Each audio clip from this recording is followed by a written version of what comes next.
Welcome back to the Strength and Speed Podcast. I'm your host, Conquer the Gauntlet Pro Athlete, Evan Preparis, and joining me, as always, is Brenna Calvert. I'm happy to be here, not as always, but glad to be here for this one at least. Well, we took a little bit of time off, as always. We're athletes first, so sometimes the podcasting gets pushed to the back of the queue there for things we have to do. Plus, between writing articles, so I apologize for the short break, but hopefully we'll keep it going, keep our streak going for a little bit longer. This episode is brought to you by Marina Sport. Marina Sport makes medical-grade compression clothing, both pants, shirts, and leggings. I've used them for several races, thought they were really good. I've also wrote an article about them on Mud Run Guide if you want to go check that out, and it kind of explains the difference between medical-grade compression and just like kind of the standard spandex you'd buy. So essentially medical-grade compression is going to be a little bit tighter. It's going to help with returning of blood flow through your legs back to your heart to kind of make you perform at a higher level. Brenna, what are your thoughts on Marina? I swear by Marina. I've been racing in their gear for about 3 years now, ever since I realized that I couldn't wear just regular tight leggings or whatever. I switched to compression, and Marina was my go-to. They have awesome solid black. They do some colors for those that like a little pop in their wardrobe while racing, and they've got sleeves, calf sleeves, you name it. Great company. You can get logos and things for your teams if you like it, so it's worth checking out Marina. Also, for those of you who know, they were formerly Athletics 8, but now Marina. So if you recognize that name, give them a look on the internet. They are a great company. And if you head over to the Strength and Speed Facebook or Strength and Speed page under products, under discounts, there's a coupon code there. Or if you head over to the Conquer the Gauntlet Pro Team Facebook page, there's also a coupon code there for, I think it's like 10% off Marina. So check that out. Last episode, we covered a whole bunch of the short races we've been doing over the last couple of months. This episode, we're going to be talking about the longer races, specifically Toughest Mudder. We're going to be covering a little bit of Toughest Mudder Atlanta, Toughest Mudder Philadelphia, kind of go over some things that went wrong, things that went well, lessons learned, and kind of comparing the two. However, it's not just Brenna and I this episode. Joining us is Leah Hensley. She's a 35-year-old full-time working mother of two. She discovered OCR in 2012 and fell in love with it after her first race. Since then, she's done probably close to about 100 events, from everything from a short course all the way to the long endurance stuff, including World's Toughest Mudder. She's known for being on the Battle Corps race team, which we've previously had Jason Brulo on the podcast for, talking about his Neptune shirt. She joined the Battle Corps team in 2015 and is recognizable by her Battle Corps logo apparel and typically dressed in yellow and black. Most recently, she got 25 miles at Toughest Mudder Atlanta and actually won first place for females at DRX 6-hour race at a dirt runner in Marcel, Illinois. Other than that, she'll be moving to Atlanta coming up, and look forward to her at future Battlegrounds races and OCRWC and Vegas for World's Toughest Mudder. So, Leah, welcome to the podcast. Hi, glad to be here. Glad to have you. So I'd say let's jump into it and start talking about Toughest Mudder Atlanta. So you've done World's Toughest once before in 2016. Why did you decide to do Toughest Atlanta? And then kind of take us through what your initial thoughts were on the race. Well, Tough Mudder itself as a brand was kind of what really hooked me into the OCR scene. So I've always had, some love and some loyalty to Tough Mudder. And then after doing World's Toughest in Vegas, I definitely wanted to do some more Tough Mudder events this year, as I hadn't really done that many in 16. And then when Tough Mudder announced their new races with Toughest and Tougher, it just kind of sparked my interest with something new. I really enjoyed World's Toughest, but going with a 24-hour race, I mean, takes a lot of prep, a lot of training, and then a lot of recovery afterwards. So toughest definitely sounded something, definitely interesting to me because it was still some of that endurance multi-lap stuff that I really liked in Vegas, but I didn't think it was going to completely wreck me like Vegas did. And so what? 8 hours, 24 hours, a little different. Right. So besides World's Toughest Mudder, what was your longest endurance event going in to World's Toughest or Toughest Mudder?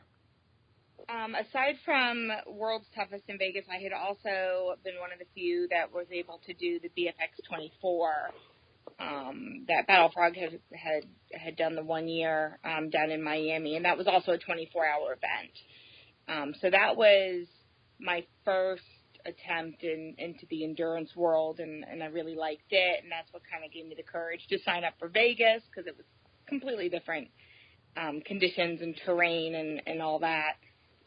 So I figured, I've done 2 of those, I can do toughest, so I signed up. Right on. So what was your goal going into Toughest Mudder Atlanta, and then how did that go?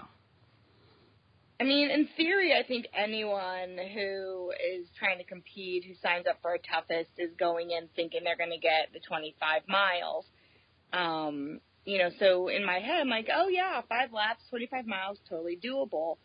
But then, kind of as we got closer to the event, and I was realizing, well, I got 50 in Vegas, and it was a hard push to get those 50. It wasn't easy for me to get all 10 laps in Vegas.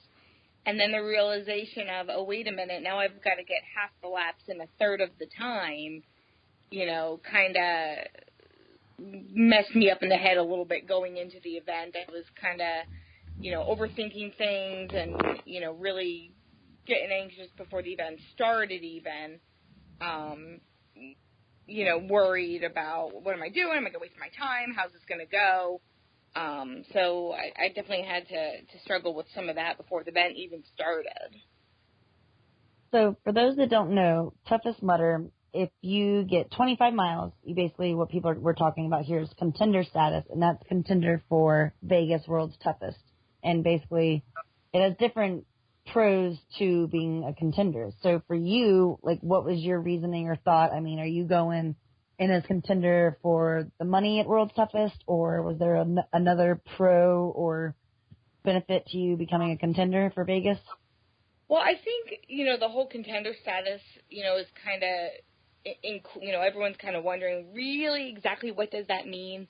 I'm not a money contender for these kinds of things, maybe one day, but right now I'm not at that level.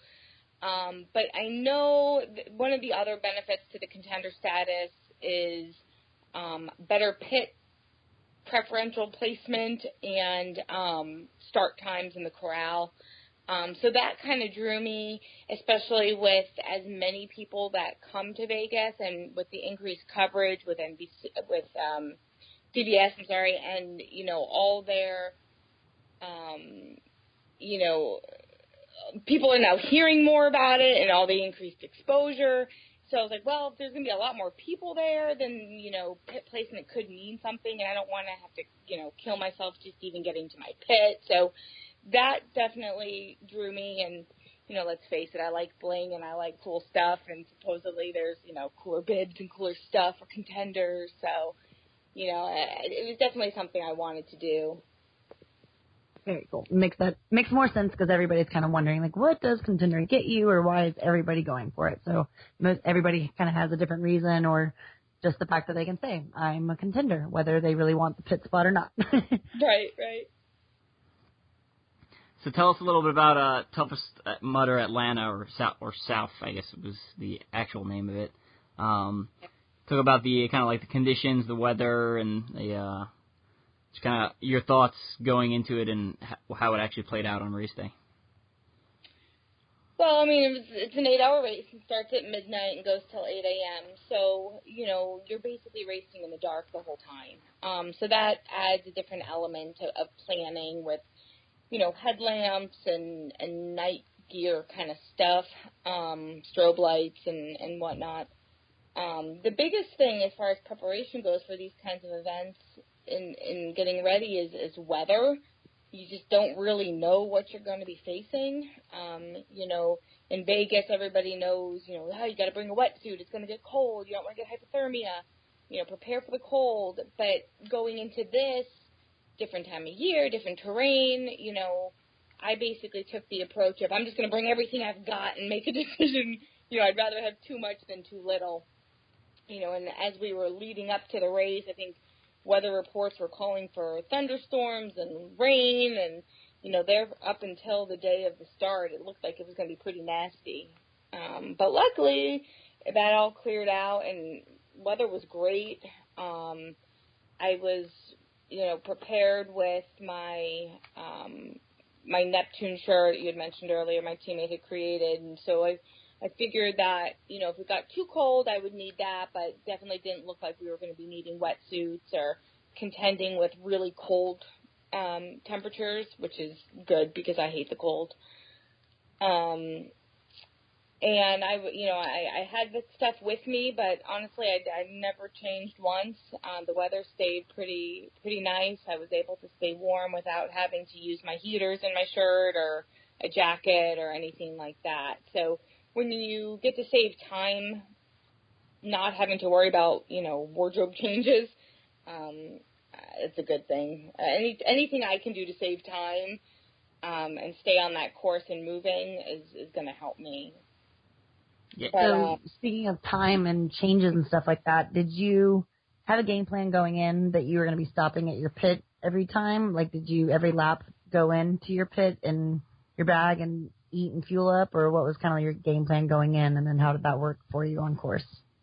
So one of my strengths in talking with people from Vegas was my really quick pit times. Like I said before, I'm not a contender for winning races and podiuming at these kinds of events, so, I need to not waste time. So if I can not pit, then that's what I'm going to choose to do. So it comes down to preparation at that point. So, my teammates and I all went down there and had drastically different game plans. My plan going into it was, at most, I want to pit one time.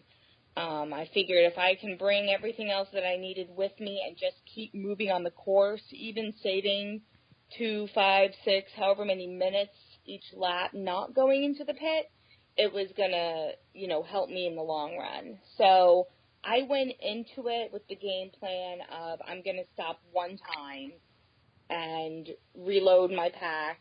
I went in with a Camelback. I struggle with exercise-induced asthma, so I have to have my inhaler with me all the time. So it's just easier for me to have a pack on me.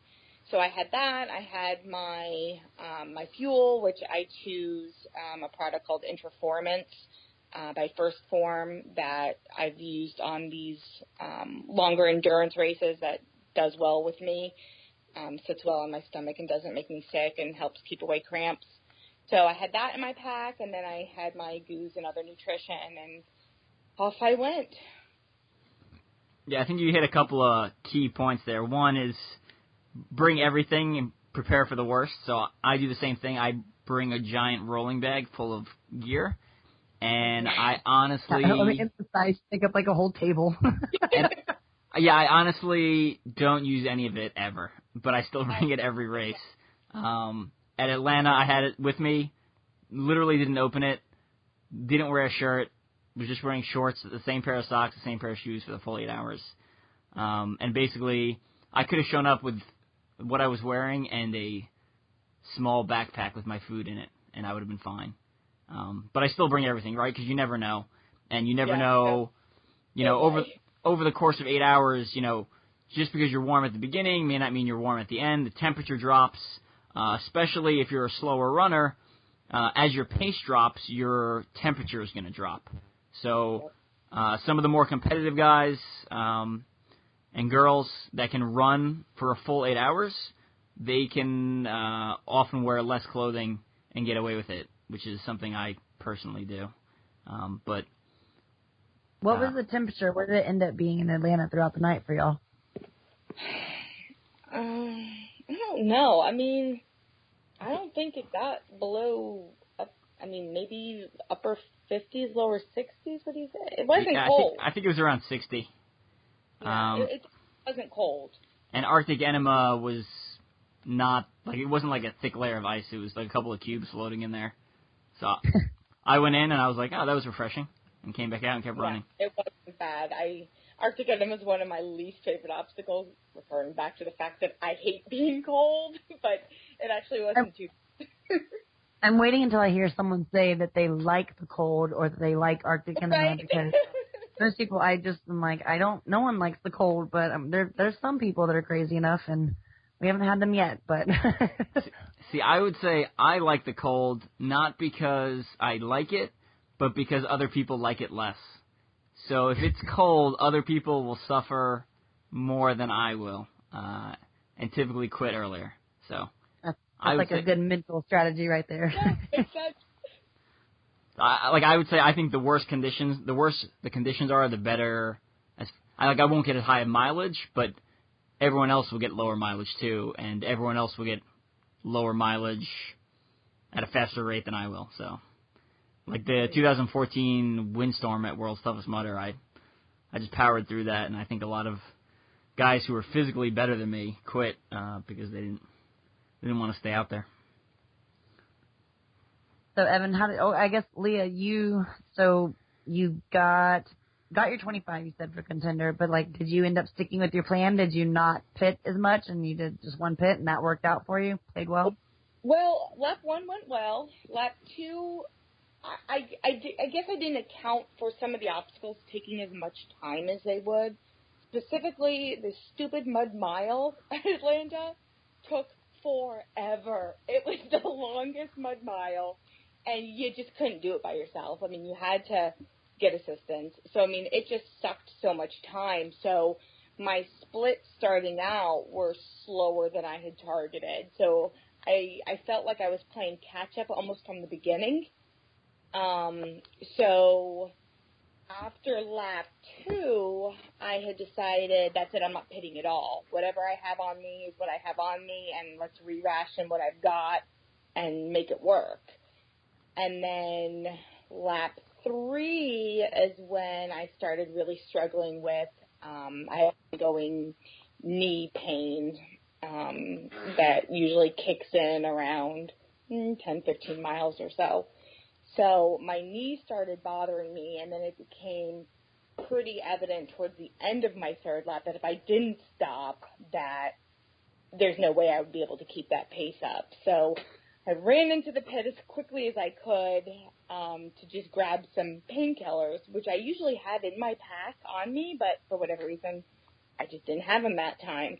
So ran into the pit, dumped out pills everywhere, grabbed some ibuprofen, and got back out on the course, realizing at the time, oops, would have been a really good opportunity to refuel and grab more goos and, grab more stuff for my pack, but, I wasn't thinking. I was just kind of starting to enter freak-out mode because I knew I had to get my butt moving because now the course had switched to the second loop. Our structure for the Atlanta race was 2 different loops. So I had completed my third loop on the first course, and I knew at that point we were switching on to the second course, which was going to be a much more difficult course as far as the obstacles that were placed on that one. So I knew I had to get moving quickly if I had a chance at it. And then, as I suspected, lap 4 took me longer between waiting for the ibuprofen to kick in, which it finally did, and I was fine at that point. But I had to do more penalty loops on that course because that's where a lot more of the technical obstacles were and ones that I struggle with because of my height that I can't always do as easily. So by the time I finished lap 4, I was totally out of time and just took off on lap 5. Not really sure if I was going to make it because, I'm watching my watch and seeing my splits, and they were dropping pretty significantly. So it was a push that last lap. It was definitely a struggle. And to be honest with you, about a quarter of a mile or so into that loop, a couple of my teammates caught up to me because they knew I was struggling and really helped push me through that last lap so that I could get my fifth loop, which I'm definitely grateful for because it was close. Well, yay. At least you made it, and the teammates always help. That kind of like lift your spirits when you're ready to just call it quits and not make it. For sure. Well, awesome. So, Evan, you were in Atlanta, right? And how'd that play out for you? And were you going for, obviously, I'm sure 25 miles is easy for you. So what was your goal going in? My goal was top 10 finish, which I usually don't set a mileage goal until after the first or second lap, because a lot of times the terrain and the obstacles will dictate how far you can go in the allotted time. So, example, I've won BFX races with 4 laps, which is like 20 miles, and I've come in third with 35 miles. So, a lot of that's course dependent. So I was going for a top 10 finish. Took it real easy going out the gate, because that's what I used to do with BFX, and did good. Basically ran fairly even splits the whole time. Actually, my last 3 laps were 3 of my faster laps of the 8 I did, so I got 40 miles, and I was catching people, and I finished in 10th place. And I think there's several other athletes that are like me that fall into this category where, part of our strength is obstacle proficiency, and in an 8-hour race, you have to do the obstacles, 8 times essentially, or whatever. 8 times. Let's say if you do 40 miles, you have to do them 8 times. But in a 24-hour race, you have to do the same obstacles 16, 17, 18, however many laps you do times, and that really kind of plays more to people who have more upper body strength, and it takes the pure ultra runners, and they start losing too much ground. So it's going for top 10. I landed in 10th place, so I was happy with that. Learned some lessons for Toughest Philly, and Atlanta was a good time. The warm weather, fast course. I thought the 2-loop format was fun. It provided a change of pace in the middle of the race. Logistically, I thought it was probably a pain in the butt for Tough Mudder, but that's their problem, not mine. And I think I did not personally, like I said, because it plays to my strengths. I prefer more obstacle density, and I think the average tough. So if you only did, let's say you got out there and only did 3 or 4 laps, if you went out there in LA or LA or Atlanta, you did not hit that many obstacles. So I think that's probably one of the reasons they changed it, where now it's a single 5-mile loop with up to 17 obstacles. I was like between the obstacle density and then maybe they did realize that whole 2-course thing was a pain in the butt. Yeah. They're like, okay, let's see if we can make this easier on ourselves as a company. Yeah, absolutely. But I guess I'm kind of glad because getting towards Philly, I guess, was there a reason, Leah, that you picked Atlanta over the others? Was that just scheduling wise that one worked for you? Yeah, that one just fit best in my schedule with everything else I had going on, and I also figured it would be warmer down there than it would up north, so it was another draw for me. Nice. Well, that's what I guess getting into Philly.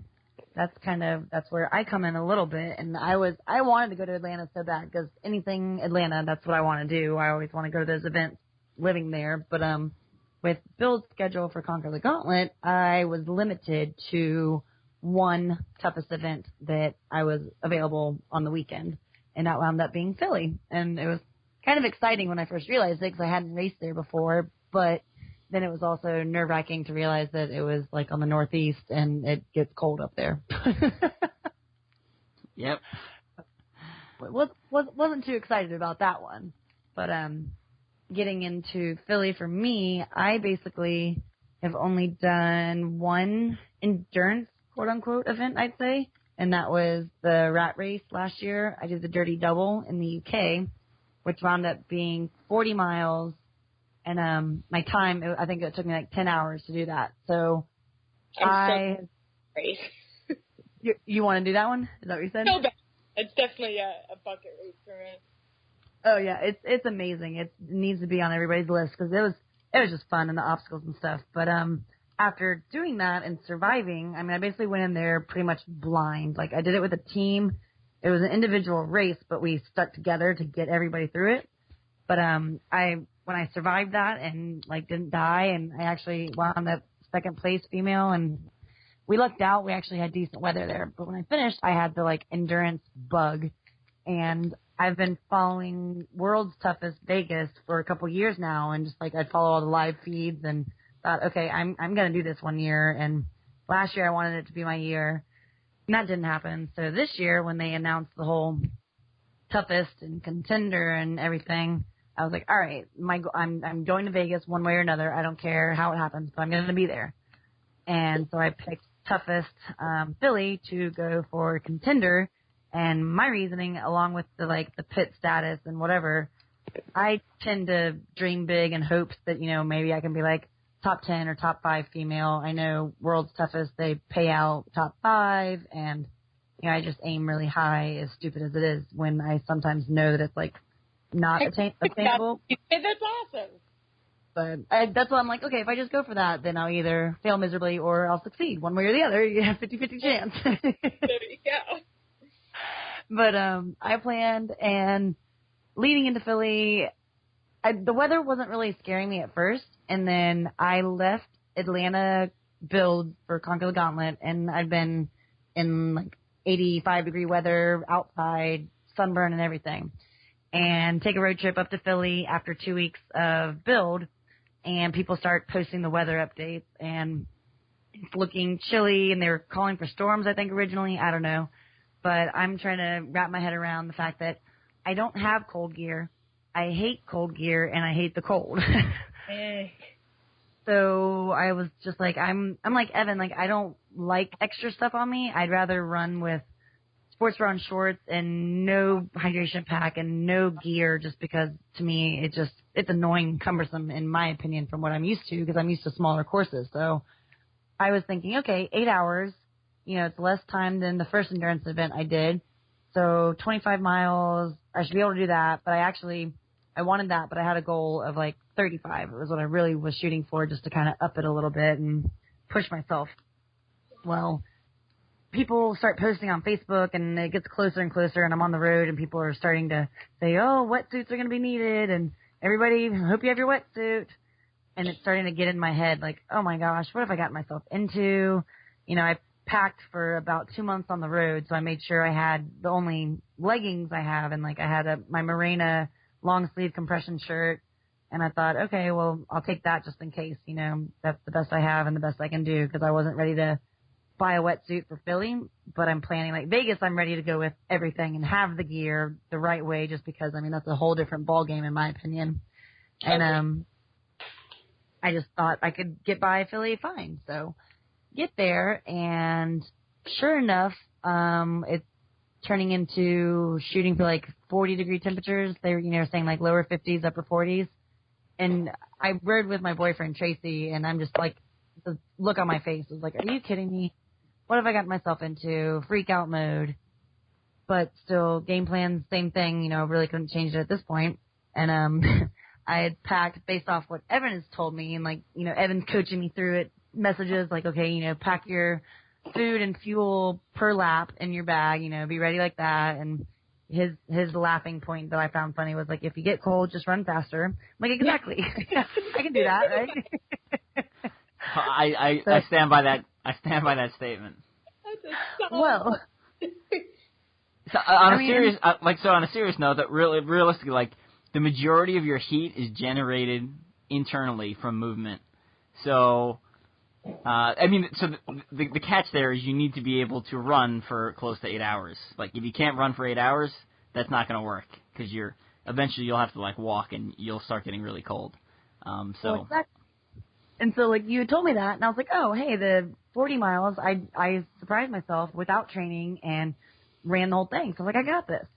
Well, again, with build schedule and just life, I really have not been putting in miles, and that's almost like an understatement. I really don't think I had been about a month since I ran prior to Philly, and then even before that, it was sporadically, like, testing the course 4 miles here and there.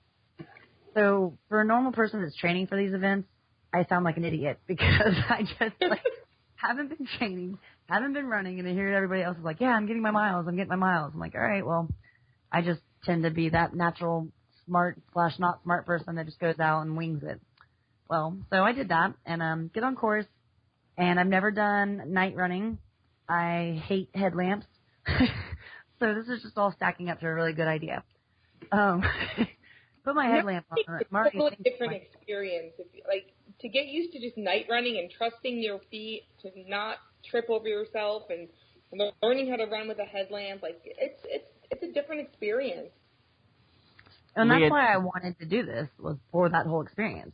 Leah, did you practice any night running beforehand, or had you done any night running before your I had Atlanta? done a lot of night running in preparation for Vegas, because I had not done it in preparation for Miami, and it totally bugged me out running in the middle of the night like that. So Vegas, I did a lot of night running to prep. Going into Atlanta, I felt like at that point I kind of had a grip on it. I did a couple night runs, but not a lot. Well, and that's so for those that haven't done night running, there are pros and cons to it. I literally, when we started out, there were so many people with their lights that I just was like, okay, this headlamp, and it wasn't even my headlamp. Tracy, my boyfriend, gave me a headlamp because I didn't even own one. So here I am, again, not prepared, and start running, and I'm like, I'm just going to hold my headlamp because there's so many people around me that I don't necessarily need my own. I'm just going to go off their light. So that worked for a little bit. And then the pro that I found to the night running, this was like my really only benefit that I enjoyed, was like when you're running in the day and you're getting tired of running, you look ahead and you see things in the distance and you're like, oh my gosh, I'm never getting close to that point. Or it's like you pace yourself based off what you're seeing. Well, at nighttime, I couldn't see what was ahead of me, so I just kept running at whatever pace. But so it helped in the sense that like I wasn't looking ahead for mile markers or landmarks. But then it hurt me because I couldn't get the groove of my pace. Like I would speed up not meaning to, or then slow down not meaning to, and it became problematic in that sense that I was kind of like just throwing myself off. But I literally ran without my headlamp on my head for a very long time because it just was annoying. And then when the pack started like thinning out, I actually had to be like, okay, suck it up, Brenna, just put it on. And I got used to it, but like you said, the whole not tripping over things, that's just kind of my MO, is I face plant easily in the daylight. So I was prepared for face planting, but luckily I did not. But unfortunately, my downfall was I didn't have as many miles as I wanted. So take off on the course, and I've only done one other Tough Mudder, or two Tough Mudders, and they've been a while sporadically, so I don't remember. Like, the obstacles were all new to me, which is exciting and nerve-wracking at the same time. And I just wasn't prepared in all aspects. But my first lap, they do the sprint lap, which, again, was new, that I didn't realize there were going to be, like, no obstacles open. So it was straight running. I just kept thinking, oh, my gosh, 5 miles of straight running when I haven't been running at all was miserable. But I was making really good time, really good pace, and I felt awesome at that point. And so I didn't pit out the first lap, and then I went out for my second lap. And, again, I was, like, gaining in ranking. I think I was sitting in, like, 7th or 8th at that point with the ladies. And I knew kind of what girls were there. And I was like, all right, cool, feeling good. And other obstacles getting to the stupid, oh, my gosh, when they finally opened Funky Monkey, is that what it's called, right, with the monkey bars and the wheel? Mm-hmm. When they finally opened that. What was the water one right before that, Evan? Was that Arctic Enema right before that? It was like 150 meters before that, and there was no place to dry your hands. Yeah, it was stupid. Like, yeah, go through Arctic Enema and then get up to the monkey bars and they finally opened them. I'm just like, okay, well, there's a twist, literally. So I get through the monkey bars and then I grab on the first wheel. Man, I'm used to Savage Wheel World where it's kind of like a slow spin. Yeah, I went way more stiff than Tough Mudders are. Yeah, I went flying. It just flung me like on my side, and I was like, well, all right, here we go. First, like, obstacles open, and I'm already in trouble. So added some penalty loops. To give people an idea, like, I made it through, I did 90 miles at World's Toughest and never failed Funky Monkey. At whatchamacallit, toughest Mudder Philly, I failed it 3 out of 6 times. So it was... I don't feel so bad. It was significantly harder, just because... So even, like, you could dry... Let's say you could dry your hands magically, you know, like, somehow you kept them dry during Arth the Enema, which you can't. But the problem was everyone else before you has gone on that obstacle, and it's just muddy, drenched hands, so, like, everything was soaked. It was definitely a challenge. Yeah. And luckily I don't have too much to tell about because I finished my second lap still in good standings, still in good time. And then I think I stopped at the pit after the second real fast, but I knew one of the girls was kind of close behind me. I saw her coming into the pit, so I grabbed fuel. And again, I'm like playing with fuel and playing experiments so that when it comes to Vegas, I will have an idea of what works and what doesn't. And this was basically just my like guinea pig trial. So I had honey stinger waffles and their shoes they have, which were awesome, easy to get down, and then just water, took in some water, and then went back out real fast. Was feeling good, kind of like ate on the go as I took off. Well, I think I was hitting mile 12 or 13, and for the fact I haven't been training, and I was nervous again. Like, Leah, you have knee issues. I was nervous about my prior injury, but unfortunately that wasn't the issue, but my hip flexor on my left side, and that, like, the terrain at Philly, it wasn't necessarily up and down hills. I mean, there were, but not bad. But I felt like a lot of the terrain was that side angle where you're constantly on a hill, but you're sideways. It jacks your ankles up. Yeah, the ankles and the hip flexor. So it was just like my left leg was constantly under pressure, and I felt like at one point or another my hip flexor was just on fire, and I felt like I was blowing out my hip flexor. And I pushed for a little bit, and then at that point I'm like, okay, I have 2 weeks of solid build coming up in 3 days that I have to be functioning for, and I can't be injured the rest of the season like my other injuries have been. So I start thinking, all right, walk it out, push through, just shake it off, and I'll be okay. Well, I started walking, and it wasn't getting any better. So I'm, like, literally dragging my leg as I'm going, and at that point, I was in a Legend Born sleeveless jersey and my Morena long leggings. And cold wasn't an issue until then. So here I am walking and dragging my leg, and I finally start getting cold. And I've never really had an issue with, like, body temperature during the cold. I mean, I don't like the cold weather, but I've never been hypothermic. I pack a little more padding than some others, so that benefits me. And at this point, I was walking, and I think I had to do every penalty loop.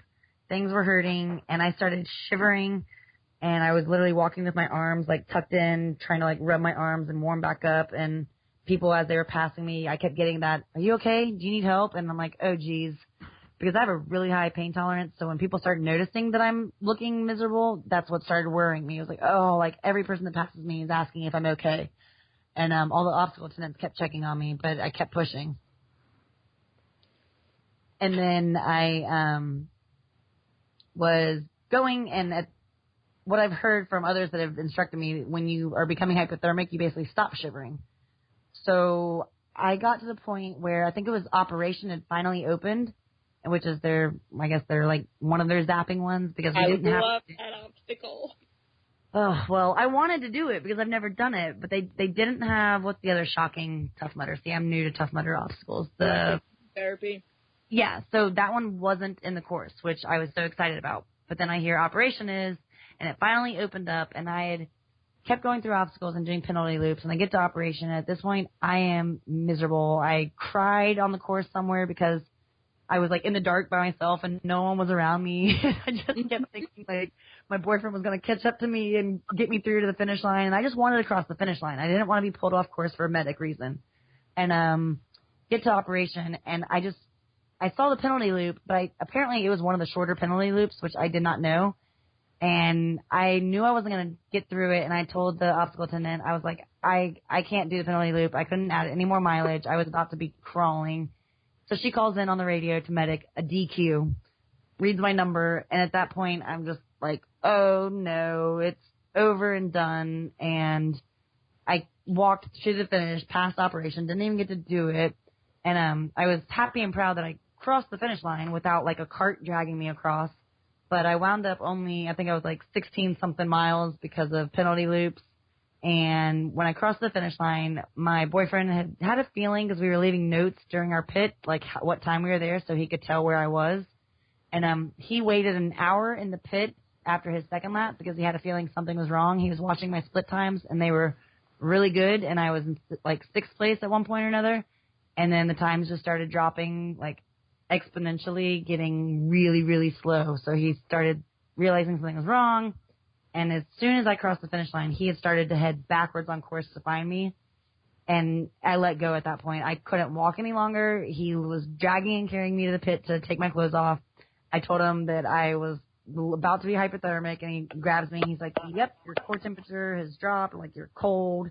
And so I kind of like almost blacked out at one point while he was tending to me.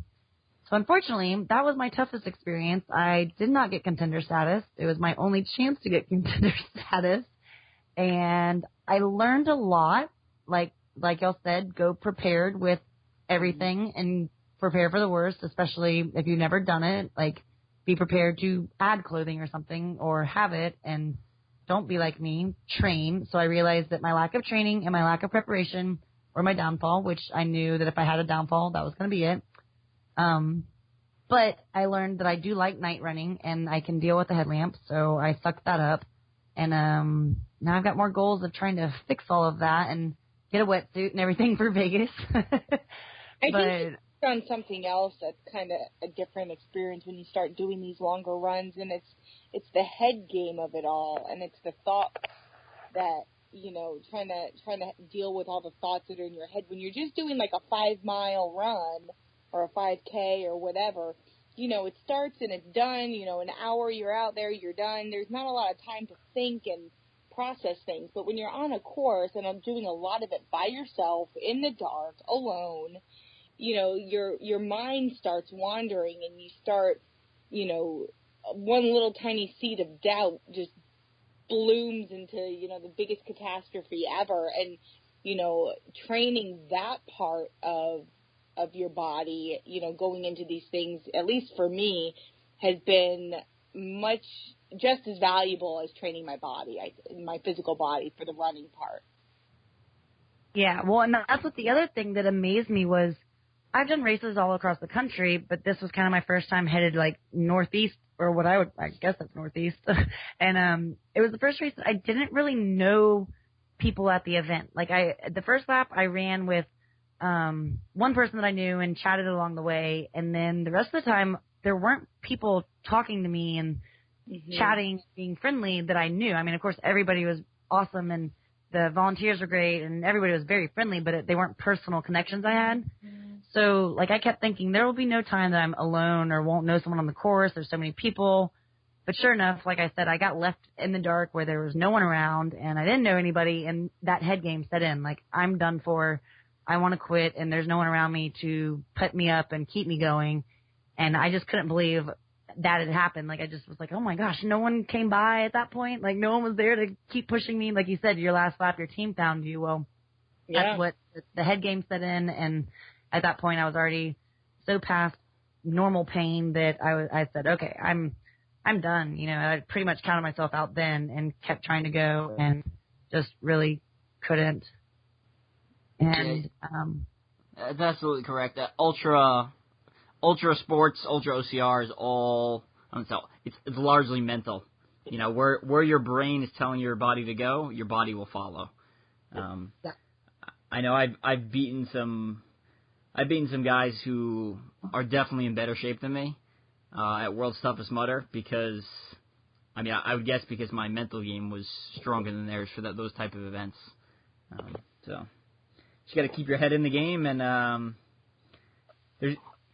typically try to find something positive in every situation. So a lot of times I'll break the race down into sections and be like, all right, I just want to finish, you know, 2 more laps before the cliff opens, or, you know, I want to finish, you know, 1 more lap before the sun comes up, or stuff like that. It's just anything you can do to, like, mentally dissect the race into sections, versus if you go out there thinking, all right, I'm starting and I have to run for 8 hours, I have to run for another 23 hours, it's a daunting task that is hard to swallow.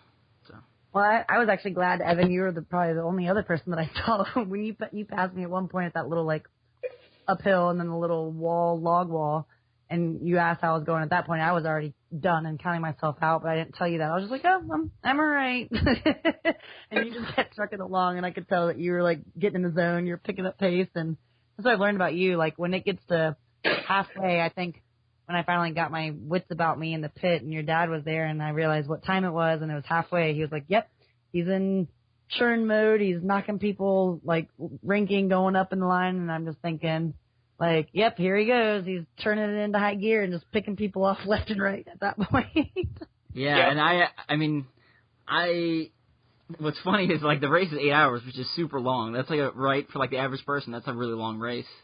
And I finish, and I'm like, damn, I wish the race was just another hour. Like, I was catching people, you know? It's like, so, it's kind of funny. So I went into this race, again, I was planning for a top 10 finish, and so a week before and I was planning on having, like, my toughest mudders be kind of like my B races, so not really doing, like, a small taper, but not really a big taper and, like, a peak for them.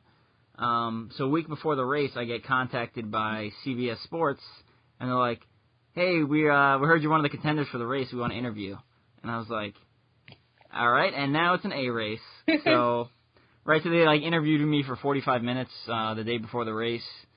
And I thought I gave them some good content. Hopefully they'll use a soundbite or two on the actual broadcast. It should be on. Actually, I heard it's supposed to be on CBS now, not CBS Sports, sometime this summer. Did you wear Conquer the Gauntlet gear? No, that's a good. So they told me to wear, like, a plain shirt with nothing else on it. So Boo. no CTG gear, and I didn't want No to. shirt gate on TV. Yeah, I didn't want to press my luck, right? Like, if you're Ryan Atkins and you know you're gonna win every time, like, you can probably wear whatever the hell you want. I felt pretty honored just to be interviewed, so I was like, let me follow the rules and be a good boy, and maybe they'll use some of my footage. Back again. I guess. Get on TV, fine. So anyway, so I got out there and I was like, all right, I'm putting it all in this race. Started out faster than I did in Atlanta to try to push the pace, and then just kind of held my pace. And like you said, I generally pick up. It looks like I'm picking up pace, but what's really happening is everyone else is slowing down, and I'm not slowing down. That's what's really happening. But actually, wasn't your, like, fifth lap or something close to your first lap? I mean, your pace did sometimes. Evan's splits are superhuman. I've looked at Evan's splits, and, like, it doesn't matter if it's an 8-hour or a 24-hour, like, your splits are pretty darn near close the entire race, which I definitely think is a huge advantage. As everybody else starts slowing down, you're just motoring along. Yeah. Well, that's what Tracy was watching the splits and said, like, when I finally, again, was alive and coherent, he's like, yeah, dude, Evan's times right now, like, it's crazy. Yeah, and then as the race gets closer, I mean, I start running closer to that red line where it's like, all right, I can touch the red line now, and if I blow up, it's okay because I only have, an hour left or something. Well, speaking of the red line at the end, wasn't your last lap pretty close to, like, the end? I mean, you kind of had to push it, I think, right, for that last lap to get in before the, like, cutoff? A little bit. I knew I was fairly consistent split, so I wasn't really worried about the cutoff. I was trying to catch 5th and 6th, who were ahead of me. And I ended up finishing in 7th, and I was 2 minutes behind 5th, which was a little bit heartbreaking. Like, I crossed the line and Close. I crossed the line and laid down, and I just kind of laid there for a couple minutes. So, yeah, because with the CBS thing, like, I was like, all right, I'm going all in on this one, and like I said, if it was, again, ironically, if it's a longer race with more obstacles, the better I'm going to do. So. But it was cold. I went shirtless for the first 20 miles. Other people were in wetsuits, and I was still shirtless. And again, people were like, well, how can you do that? And 2 reasons, right? 1, I'm running the whole time, so I'm generating heat. A couple of reasons. 2, I'm not wearing wet clothes, so while you're in the water obstacle, it's very unpleasant. But when you get out, you actually dry. So when I hit the next hospital, my upper body is dry versus other people wearing a wet shirt, which is still sucking heat out of them. And then 3, what was 3? I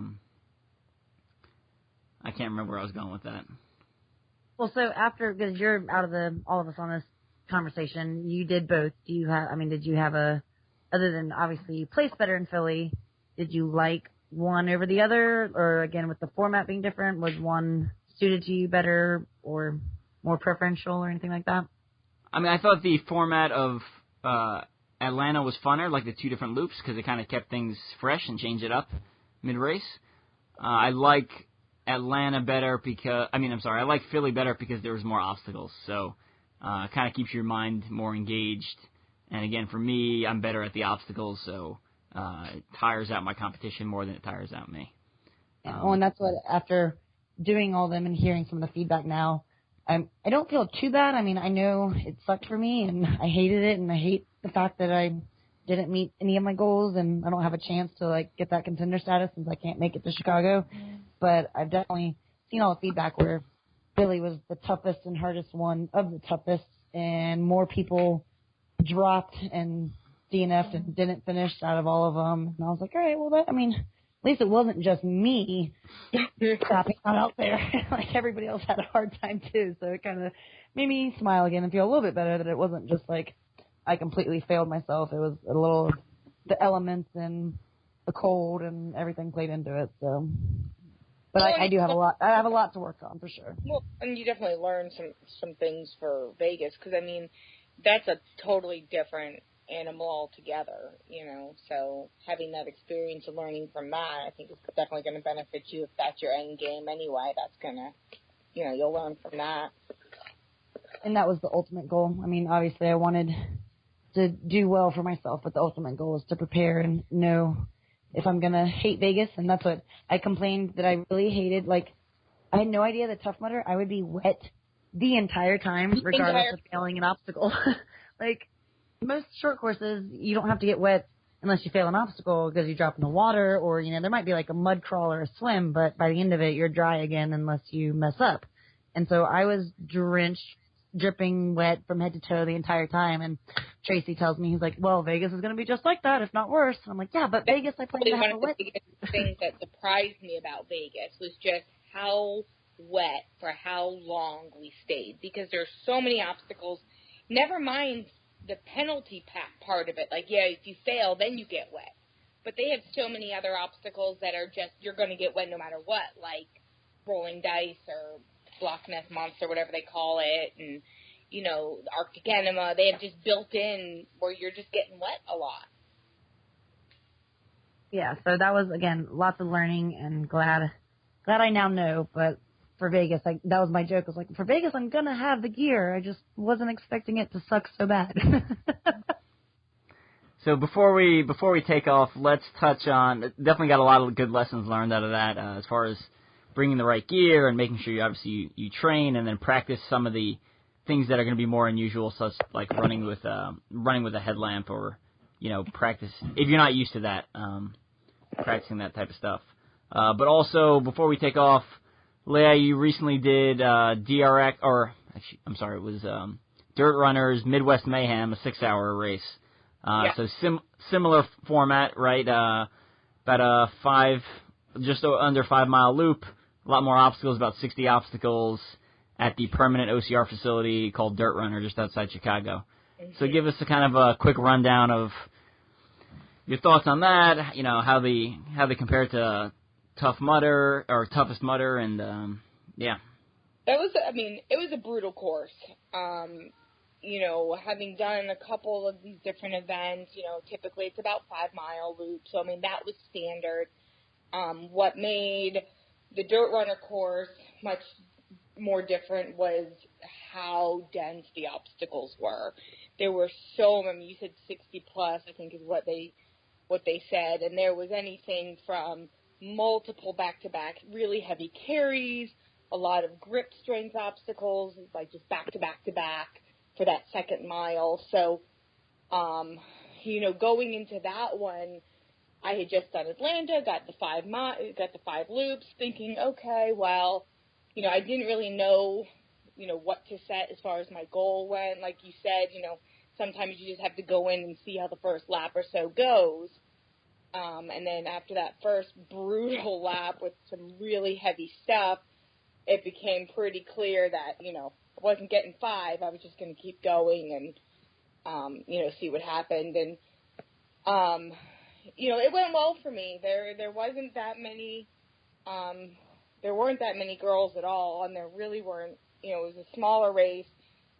So my focus at that point just became, you know, like I touched on earlier, was working on that head game for me, because if I let myself think too much, then I get totally just twisted up backwards in my head. So I've really tried to embrace, you know, one obstacle at a time, one step at a time, 1 mile at a time, and it worked out really well. I was able to get 3 laps, and then I won first place for females, and I believe final standings was 4th place overall with the guys included. So, and here you were saying a few minutes ago in the podcast, you don't win these things, and you're not up there on the podium. I know, right? There I was, and I won a sword. It was pretty cool. It was pretty badass. But, you know, there was a part of me when we were in that corral and I saw there wasn't that many competitors. You know, I kind of let it enter my brain for a little bit, you know, hey, well, maybe I've got a chance here, you know, and that definitely fueled me. I mean, that after 2 laps of that course, going back out on the 3rd, you know, it was definitely probably one of my stronger mind, you know, races. I definitely kept my head in the game a lot better this time, so that's reassuring for me for Vegas, and it worked out. Well, yeah, that's awesome. I ended up passing you when you were on your 3rd lap, and you were like, I'm in first place, and that was like the most excited I was probably the entire race. So you don't realize that, but that motivates me. I was like, hell yeah, this is awesome. So that definitely helped my pace on that lap. Fantastic. I was proud of myself because normally you lap me toward, you know, I kind of measure myself on these endurance races by when Evan passes me. Because I've done several of these now with you at the same time, and usually it's around like the end of, you know, towards the, you know, the last quarter or so of my 2nd lap. Evan comes, you know, running by me. But this time I made it all the way into the 3rd lap, so I was like, man, I'm doing good this time. Progress, see? How you gauge your progress. We all do it differently. That's pretty funny, because I do the same thing with Ryan Atkins. Like, he'll lap me, and I'll be like, nice, made it an extra lap this year without him catching me. So, yeah, the dirt run, of course, I mean, it's so 60 obstacles, but like, I'd say 40 of them were probably in that like first mile. Like, oh, easily.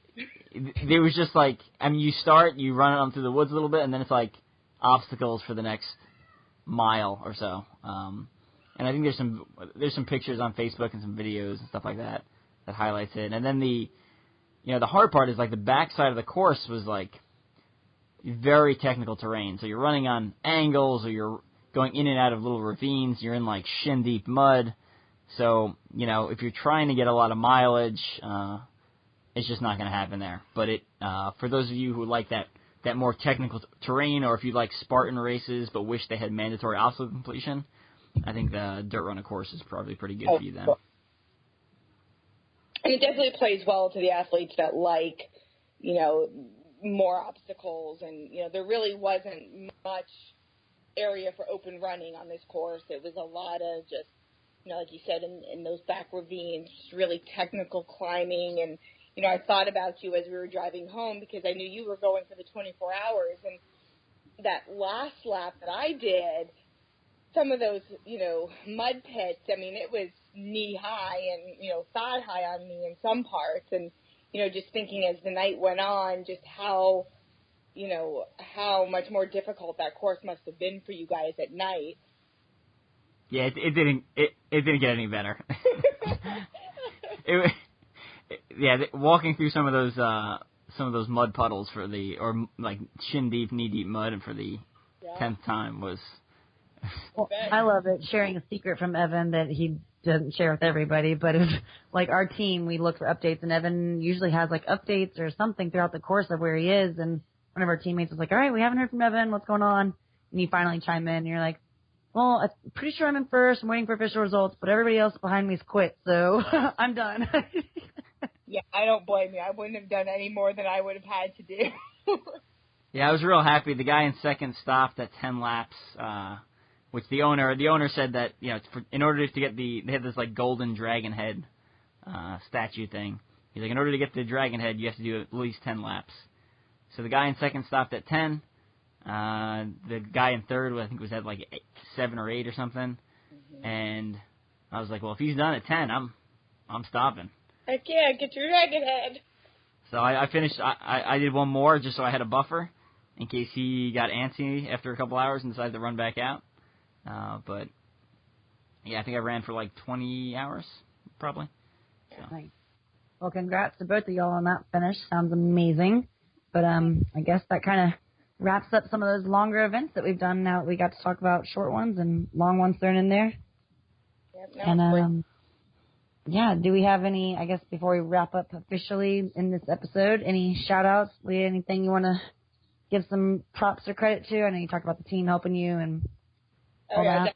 I definitely attribute achieving my goal in Atlanta to my teammates, Jason and Scott. Had they not been out there really pushing me along, that would have been a struggle. And then it was reaffirmed again this past weekend at DRX, going for that last lap again alone and, kind of pushing through, having that moral support. My teammate Chris was there on that last lap, kind of motivating me along too. So, I mean, that goes a long way, the moral support, definitely. So, shout out to my Battle Corps boys. Awesome. Brenna, Evan? Oh. Brenna, you go first. I'm still thinking. Oh, okay. Well, me being on the road and long hours, I want to give a little shout out to Black Rifle Coffee Company. I'm a coffee addict and travel with that coffee in hand with my Keurig that I use in my hotel rooms because I'm that much of a nerd while I'm on the road for 2 months. But they have amazing different blends, and actually, pardon my language, the one I love is CAF, or caffeinated as fuck, and it is so good. It's a strong coffee, but I don't use cream with it. It's amazing. So check out, if you're a caffeine person, Black Rifle Coffee Company is amazing. And they're a veteran-owned company, so big fan of them. Yes, shout out to that. Other than that, I need to start preparing this stuff ahead of time. So I'm not, this is like the third time we've done this, and I'm like, I got nothing here.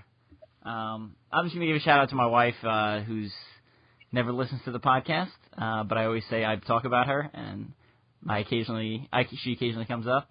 We're about to head to.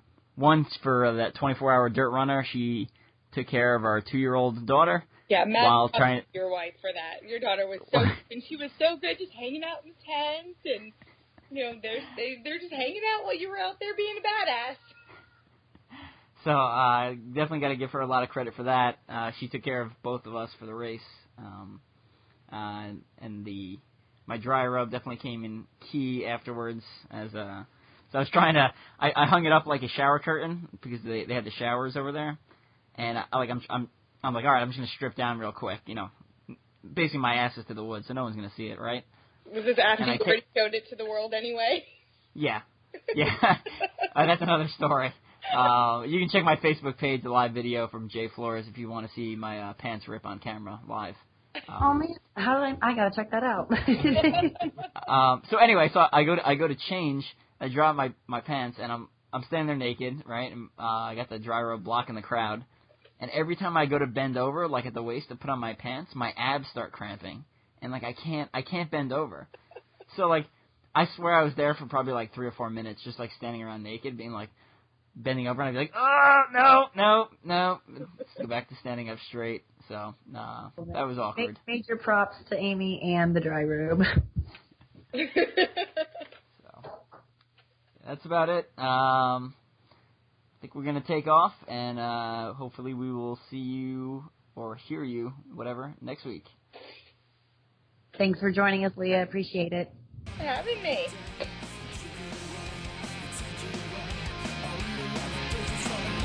Down.